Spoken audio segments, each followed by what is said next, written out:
I, F27, have been married to my husband Jamie, M31, for 2 years. We've known each other for a long time because I'm very close friends with his sister, Jessie, F27. Jessie and I met in college and we shared the same dorm room during our first year, which is how I got introduced to Jamie. Jamie and I started dating when I was in my second year of college, and we got married 3 years into dating. Jessie was the one who introduced us, and she has never had a problem with me dating her brother, and eventually marrying him. She and I are still very close to this day, and my relationship with her is separate from my relationship with my husband, and vice versa. I don't involve her in our marital issues, and I don't involve Jamie in our friendship issues. I know these boundaries are hard to draw and maintain, and with such close bonds and close proximity to each other, there's a tendency for these boundaries to get blurred. But I try my hardest to ensure that none of that happens. I'm grateful that if it does happen, my friend and my husband are wise enough not to engage in it. I'm not saying that I've handled this dynamic perfectly. I'm sure I've made mistakes and slip-ups, but overall, both of these relationships are strong, and we deal with things very maturely. I'm very close with his family. Jessie and Jamie have a younger brother, Joey, M24. The three of them are quite close, and so am I with them. Jamie really loves his siblings and tries his best to look out for them because their dad left their mom when Joey was 16. To be honest, none of the kids blame their dad, let's call him Frank, because their mother is a literal nightmare to live with. The custody agreement for Joey was that he would live with his mother, with visitation from Frank. Joey wanted to go with Frank, but since Mill is the textbook definition of a narcissist, it would have been very exhausting for him to make the move. The siblings and Frank together decided that it was best if Joey stayed put for the next 2 years, and then he would be free to move out and do whatever he wanted. Jessie and Jamie went to meet him regularly, so it wasn't very difficult for Joey to get through those 2 years. He's been low contact with Mill ever since he left for college. Mill has had loud complaints about this for years and years, but I think being the youngest, Joey had to bear the brunt of Mill's craziness, and he's just done. Jamie and Jessie still put up appearances, to at least try to seem normal to the world and to Mill, but Joey just doesn't care. And I understand. When Jamie and Jessie were kids, their dad was always around. Plus, Jamie had the three of them. When Jamie went to college, Jessie had Frank, and she had Joey. But during the last 2 years of school, Joey had to face everything alone. No matter how much Jamie and Jessie traveled, the fact was that Joey was alone with Mill. And because of those 2 years, he says he's had a lifetime's worth of interaction with Mill, so he wants to steer clear of her. Jamie and Jessie feel very guilty about the entire situation with Joey, and I'm not saying they shouldn't. The kid was bound to have it rough with someone like Mill, so they cut him a lot of slack and do the damage control with Mill. I had a good relationship with Mill until the time I was only Jessie's friend and not Jamie's girlfriend. When Jessie went back home, I used to go with her sometimes. I used to hang out with Mill then, and things were really cool between us, so much so that I genuinely felt Jessie was exaggerating her antics to me. But I guess that's the true sign of a narcissist. Her act was so good that anyone could fall for it, and I did too. But the mask fell off the minute she found out that I was with Jamie and that I would probably be a permanent fixture in the family. No one could be good enough for her man. Yikes, I know. She had to find fault with everything I did from then on. Nothing was ever good enough. She always had to upstage me, always had to create a scene. Thankfully, Jamie is the kind of guy who always took a stand for me and shut down her nonsense, no questions asked. The final straw for him was when she turned up wearing white to our wedding. I had alarm bells ringing in my head, but before I could do anything, Jessie and Joey had sprung into action. Joey accidentally dropped a bottle full of red wine on her white dress, and Jessie ran to help out her poor mom change into new clothes, but we never saw her again at the ceremony. Jessie had promptly locked her inside her room to ensure she didn't start anything else. All of us got a lot of crap from her after that, but at least my wedding was saved. Jamie tore into her and told her that she had brought this upon herself because she had chosen to upstage the bride, and she should be thankful that we weren't cutting her off completely. That shut her up, and she behaved for a couple of months before starting new drama. So we generally steer clear of her. Things came to a head a couple of days ago. Jamie had to go on a work trip to Cali. It was very important for him, and his promotion depended on how well he could negotiate deals with his clients. So it was a high stakes thing for him, and he was feeling very jittery. I was alone at home, and 2 days after he left, I fell sick. I don't know what caused it, but I was feeling extremely nauseous for a long time. Couple of hours later, I puked out a lot of stuff and was feeling really weak. I thought it was a normal stomach issue that would be okay in a day or two. But by the evening, I started feeling really sick. I drove to the hospital to get myself checked just in case something was wrong because I didn't have anyone at home to take care of me. The doctor said it was a case of severe food poisoning, and while it wasn't very serious or dangerous, I still needed to rest and eat mild food. When I told him that I had no one at home, he advised me to get admitted to the hospital for a week so that I could recover and not strain myself. At that point, I felt this was the best option available because I couldn't call my husband and screw up his work trip. Jessie was on a holiday with her boyfriend, Joey works out of state, and I'm estranged from my own family, so asking them to help was out of the question. I had a couple of other friends, but none I was so close to that I could ask them to tend to me for a week. I got myself admitted and let Jamie know the situation. I downplayed it because I knew he would get worried and insist on coming back home, which I just couldn't allow. 3 days into being admitted, I started feeling better. The doctor said it would take me 2 to 3 more days to get back to normal strength and energy levels, but he also felt I looked better. Somehow, word got around to Mill that I was sick and that I was now feeling better. She didn't bother to come and check in on me while I was sick, and to be honest, I expected this from her, which is why I hadn't asked her to help me out anyway. But as soon as she got to know that I was doing better, she came to the hospital in fake concern for a while. She just wouldn't leave. I had to beg her to leave me alone, but she kept on crying fake tears, saying things like, "I'm so sorry you're suffering so much, I hate to see you in pain, let me do something for you." She tried to act mad that I didn't reach out to her and said she would have helped and made me better in no time. I just said I didn't want to trouble her. It got so bad I was forced to tell her that I was actually fine and that she didn't have to worry about me. This was a rookie mistake, and the switch was instant. She said, "Oh, if you're feeling better, why are you still in the hospital, wasting my son's money? If you're fine, I need you to help plan my 50th birthday party and look at the arrangements." Her birthday was a week later, and all her kids were going to be there, along with her friends, so she wanted everything to be impeccable. She had no one else to help her except me. It's as though she was waiting for me to say that everything was fine so she could pounce on me and ask me to help out. I said that even though I was feeling better, there was no chance I was fit enough to help her out. She said I was just making excuses, and she expected me to get discharged the next day and help her, or she was uninviting me from the party. She gave me this stupid ultimatum and left, as if I cared about her idiotic party. I decided not to involve Jamie in the little drama that his mother caused because, again, his work was more important to me than my Mill's unhinged little tantrum. I did drop a text to Jessie, telling her what had happened, but I asked her not to say anything to Jamie. Things were normal after that. I didn't get discharged because Mill wanted it, but only when the doctor okayed me to leave, which was 3 days later. Jamie came back the next day, and he seemed to be in good spirits. He said his boss was happy with his work, and the negotiations went really well. So he looked hopeful about the promotion. I then told him what exactly had happened with my little stint at the hospital and my Mill's deranged demands. Jamie quietly listened to me narrate the entire incident and didn't say anything. He was very upset, rightfully so, that I didn't tell him and said that my health was more important than a stupid work trip. I told him it wasn't that serious and that I was fine. He asked me if I wanted him to talk to Mill regarding her treatment of me, but I said no. I told him I didn't want her to cause any more crap than she already had, and that I didn't care about her and her stupid opinions anyway. I was actually glad I wouldn't have to go to her party. I had thought that Jamie would sit the party out as well, but he was adamant about going. He told me he would be setting Mill straight once and for all because now she needed to be dealt with firmly. I honestly got a bit scared because I could see that he was furious, and I also knew that no matter what I said or did, he was going to do what he had planned. I just told him to be careful and try not to cause a scene at the party. The party was yesterday, and all hell has broken loose. I had a feeling Jamie wouldn't let my Mill's antics slide so easily, but I didn't know he would go all nuclear. I'm not complaining at all. I love that my husband is taking a stand for me, like he always has, and has put Mill to shame publicly. It just feels a little too amazing to be true if you ask me. So, as I mentioned above, my Mill had disinvited me from her party, thank God for that. I don't know what kind of reaction she wanted to get out of me. She had probably hoped that I would make a huge fuss about being excluded and beg her to invite me again, but none of that happened. So naturally, she was already pissy because she didn't get to have one of her stupid power trips with me. Jamie, Jessie, and Joey were all in on Jamie's plan, which I hadn't known, and I got the tea from them after the party. So initially, everything was great. The guests came, brought gifts, and the decor was amazing. Everything was basically crafted to be perfect. Mill was behaving very sweetly and didn't mention me even once. She was avoiding Jamie a little. I think she thought he would ask her why I hadn't been invited and she would have to answer and tell him about the little stunt she pulled at the hospital. To avoid that, I presume, she mostly stayed away. Jamie kept his cool throughout. He told me he tried his best to behave as if nothing was wrong, so as not to garner attention and make Mill suspicious. Finally, when the cake was being cut, the 3 kids got up to make a toast. Joey started off by thanking Mill for all that she had done for them over the years. He then added how Mill had forced him to take up part-time jobs after the divorce to contribute to living expenses, and it was only due to Jessie's intervention that she had stopped her antics.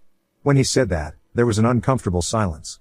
Mill tried to laugh it off, but it was very awkward, and they were just getting started. Next, Jessie got up, and Mill literally froze in place. Everyone knows that Jessie is the most brutal and that her words cut so deep it's hard to recover from what she has to say. And Jessie didn't disappoint. She detailed so many instances from their childhood that Joey says it was hard to count. It was unbearable, and Mill started sobbing. A few people left with their gifts in disgust during this little expose. But Jessie was unstoppable.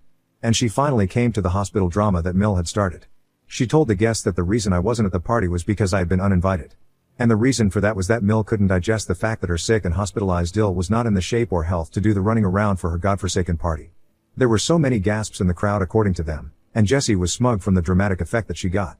Mill was hysterical by this point, yelling and screaming that she couldn't believe her own children would do this to her, especially on one of the most special days of her life. Cue Jamie. He went over to her, gave her water to drink, and asked her to calm down. She felt a little better, not knowing that this was all part of the setup that the three had laid for her. She said she knew only Jamie was the nice one of the lot and the others were rotten like their father. She was basically putting her foot in her mouth, but she didn't know that yet. When her little praise train for Jamie was over, Jamie handed her an envelope, saying it was a gift from him. Even I didn't know what this gift was before the incident was narrated to me. When Mill read the papers, she turned white. It was as though her eyes would pop out of her face. The papers were basically Jamie giving it to her in writing that he wouldn't be sending her any money to help her out, and neither would he be paying her mortgage every month. Essentially, she was on her own. The chaos that ensued was nothing short of hell. Mill started straight up yelling, screaming at the top of her lungs. She said Jamie couldn't do this to her and that she would sue him and all of them. How that would be of any help at all, no one knows. But the three of them left her mid-breakdown and went to a bar to chill and have drinks. She's been bombarding them with texts non-stop, starting from begging, to ranting, to saying literally batshit crazy things. No one is responding to her. I think they've finally had enough and know that cutting her out is in their best interests. And we have no idea at all what she's going to do because she's basically been surviving on handouts from her kids.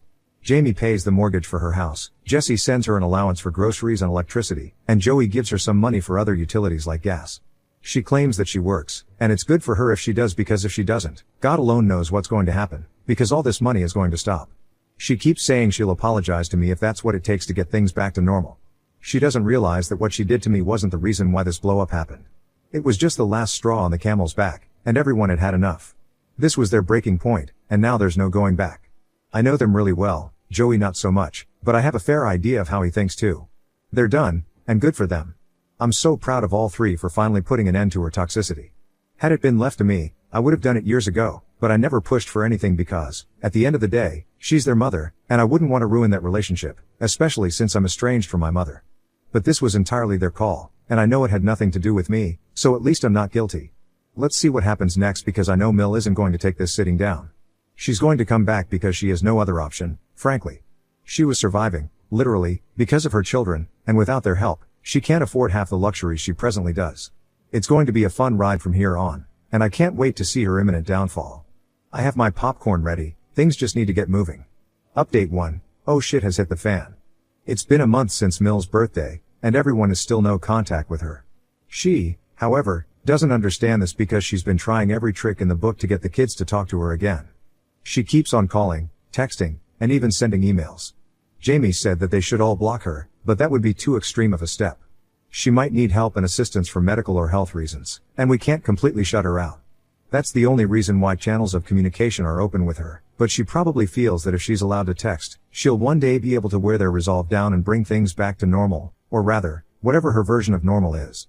To her dismay, nobody is interested in keeping contact with her anymore. Moreover, all of us are certain that all this hue and cry isn't because she actually wants to talk to Jamie, Jessie, and Joey, but because she needs money.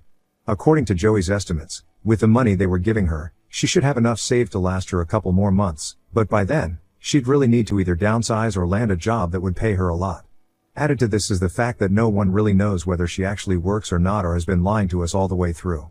Last we knew, she was working a desk job at a small company that paid her some money, but that wasn't enough for survival, especially with the kind of luxuries she counts as survival. So essentially, what she earns, supposedly, is her pocket money, and most of her essentials were taken care of by her kids. Now that consistent flow of money is going to stop, and stop suddenly and completely. So, the money is going to dry up sooner rather than later, and all these are desperate attempts to stop that from happening. Last week, Jessie introduced her partner, Finn, M29, to the family. We knew of him but hadn't met him. They've been dating for some time now, and he seems like a good guy, and Jessie is happy. All of us met at Frank's place, and it was a really nice time that the family spent with each other, quite unlike Mill's birthday or, in fact, any event which Her Majesty chooses to grace. This was so much more fun, chill, and it genuinely felt like we were hanging out with family. Jessie introducing Finn to Frank was more like a stamp that made the relationship serious, one that was inching towards marriage. This is just how it is in the family. Jamie and I both think Finn is going to pop the question in 2 to 3 months at max, and this is just their way of easing him into the family. And that was no issue at all because he's a very funny guy. Almost everyone liked him immediately. He knows about the entire deal with Mill and cracked a few subtle jokes at her expense. It was mean, but only slightly, and all of us laughed because come on, everyone knows how she is. But then the drama happened. She somehow, and nobody knows how, found out that Jesse had a partner that everyone in the family had met. By everyone, I mean the immediate family: Jamie, Joey, Frank, and me. And only Mill was the one who had no idea who the guy was, what he did, and what their plans for the future were. And she has been both inconsolable and uncontrollable since then. She's back to texting us 200 texts a day, telling us that we've wronged her and that her only daughter has left her alone. She says she can't believe that we would exclude her from something as important as this and that all her children are ungrateful brats. I don't understand how she expects anyone to even want to make amends if this is what she keeps saying on a regular basis. To everyone's relief, she doesn't know who Jesse's boyfriend is, and we want to keep it that way because otherwise, she's going to look him up on social media and bombard him with texts as well. It's not Finn's mess right now, at least, and we want to keep him away from her nonsense for as long as we can. Jessie is so done with Mill, she says she won't even invite her to the wedding. I personally think that won't be possible, and she's going to barge in, make an entry, and cause a scene anyway, but I understand Jessie's sentiments. She tried to upstage me at my wedding, and she sure as hell would want to upstage Jessie at hers. For my wedding, she was mother of the groom and therefore needed special treatment. For Jessie's, she's going to be mother of the bride and would make the day all about herself instead of the couple. So it's in everyone's best interest that she's kept in the dark, but that's going to be very difficult. Anyway, we'll cross that bridge when we get there. I hope this is my final update because I don't want any more drama, but with the way my Mill is, we can never really say. Update 2, Jessie got engaged. It took Finn only a month to pop the question, and I think Jessie was anticipating it. We're all so happy for them. Finn already feels like family, and we're all in regular touch. He hangs out with Joey a lot, they share similar interests, so it's great. We've been getting closer to Frank too, and this has been possible largely because we don't have Mill's looming presence over our heads. She doesn't know yet that her only daughter is engaged, and we're trying to keep everything very low-key for now so as not to garner attention. Jessie wants the wedding to happen soon, and we're all diving headfirst into the planning. By all, I mean me, and a few of Jessie's other friends. On the Mill front, her texts have stopped coming as of now. I think she's finally reconciled to the fact that she's been cut off completely, and begging in front of her kids isn't going to give her anything, so she should rather just focus on improving her living situation. She's put up the house for rent and is probably using the rent to pay off her mortgage. At least I hope that's what she's doing because if she's blowing up the rent, then she's an absolute ass, and nobody can save her. She's moved in with her sister for the time being, but I'm sure that's a temporary arrangement as well. No one can stand being near her for long periods of time. I genuinely wonder how Frank did it for all these years. The house is still in her name, though. If she manages to pay the mortgage, then the house stays in her possession, which, to be honest, I'm quite salty about. She could afford it only because Jamie funded her for years, and now she gets to behave like an asshole and still walk away with a house.